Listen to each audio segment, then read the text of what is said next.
Hello everyone and welcome to my Tech Talk.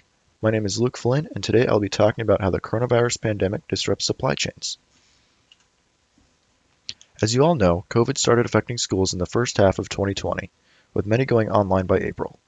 Likewise, for businesses and their supply chains, the pandemic affected them immediately as they were unable to get many of their necessary components from other countries. This, compounded with the mass buying of goods such as toilet paper and workers getting sick or laid off, resulted in unavoidable shortages for everyday products. This meant that many businesses had to just take the loss of income head on since there were issues with both creating the products and distributing them.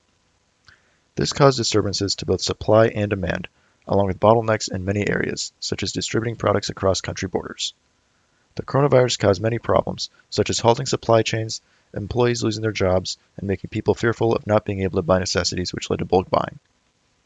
This then led to many common goods suddenly becoming scarce, and therefore both customers and businesses struggling alike.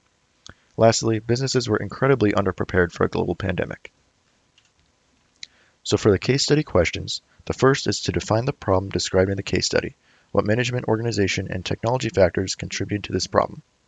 Next, I'll talk about to what extent information technology can help solve this problem.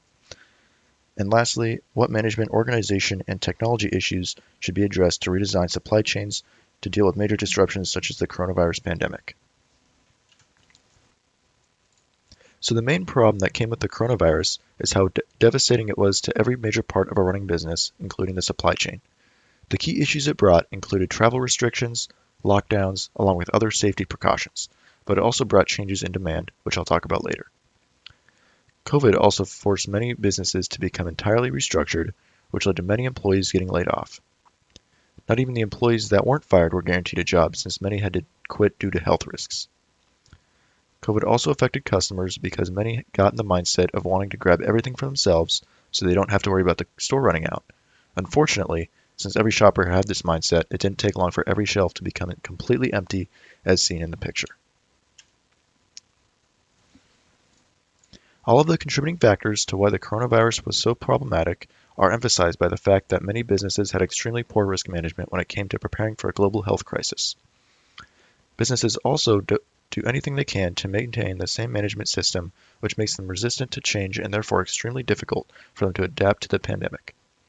Regarding the supply chain, many companies heavily relied on a single supplier, so when these suppliers inevitably had a problem with getting past country borders or communicating with each other, many businesses lost tons of money. For the organization issues, organizations that were not prepared to handle employees working off-site struggled to support them, and many companies had to resort to massive layoffs. Not only this, but once they did start seeing problems, many businesses realized having a crisis response plan would have helped them greatly if they had thought of it, as it would have helped them navigate the pandemic effectively. Lastly, for technological factors, many businesses were vulnerable to cyber attacks, quote, because the global economy has been paying much attention to the COVID-19 pandemic, according to the South African Journal of Information Management. Many companies that weren't up to date in their technology also found it incredibly difficult to offer solutions to remote shopping, along with struggling to have employees work from home. Information technology can help us manage COVID by increasing prevention, diagnosis, and treatment. The pandemic hit Iran the hardest, and according to BMC Public Health, Iran was able to quickly help its citizens by developing many IT solutions such as mHealth. This uses mobile devices to aid in healthcare delivery, treatment, management, and diagnosis. On top of this, Iran also utilized IT by using robotics such as drones, AI, VR and AR, and devices connected to the Internet or Internet of Things. These devices help people connect to a remote healthcare specialist, which helps them know if they are having COVID symptoms, but also reduces human contact, which is essential for reducing the spread. Businesses have done many things wrong in terms of how they have managed their supply chains in the past. Before the pandemic, many businesses chose the cheapest option for getting their supplies and therefore didn't prioritize risk management and were unable to adapt to the quickly changing environment after the pandemic hit. In the future, it will be in their best interest to ensure that they can get their resources from multiple suppliers after a worldwide catastrophe. Next, I mentioned the increasing supplier diversification, which would help businesses that heavily rely on a single source for each resource they supply. For instance, the main reason computer chips seem to disappear overnight is because of many factors, one of which being the sole reliance on only a few major suppliers of silicon, which made it much more difficult after the pandemic hit. The last management solution I have is maintaining a more dynamic inventory. This one is less obvious, but could come in handy because it would help the business adapt to changes in the economic environment. In a nutshell, this is where businesses adjust their inventory levels based on changes in demand and would have immensely helped if more companies utilized it before COVID. For organization issues in the supply chain, it is essential for businesses to communicate better with their largest suppliers. Both having a hands-on team to report and respond to disruptions and collaborating more effectively with the supplier will help make it more transparent if an issue is present. Combined with inventory management, this will provide more safety for the business to not falter. On top of this, as previously mentioned, a crisis response plan will help predict when a large-scale issue will arise and can help mitigate losses. Not only this, but these response plans will ensure quick decision-making, which results in everyone being on the same page and therefore less confusion. It will also help a business prepare for employees to work from home and customers to shop online.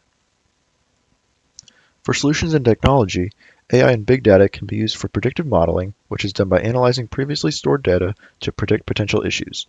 Like supplier reconnaissance teams, control towers can be used to monitor supply chains in real time to quickly deal with disruptions when they occur. Moving forward, I hope businesses have learned their lesson about knowing a global crisis of any kind can happen at any moment, and these precautions will help them be more proactive in the future. From control towers that use predictive modeling that can predict and dismiss disruptions when they occur, to dynamic inventory management, I hope businesses have learned their lesson by seeing what happens if they are ill-prepared for a worldwide pandemic.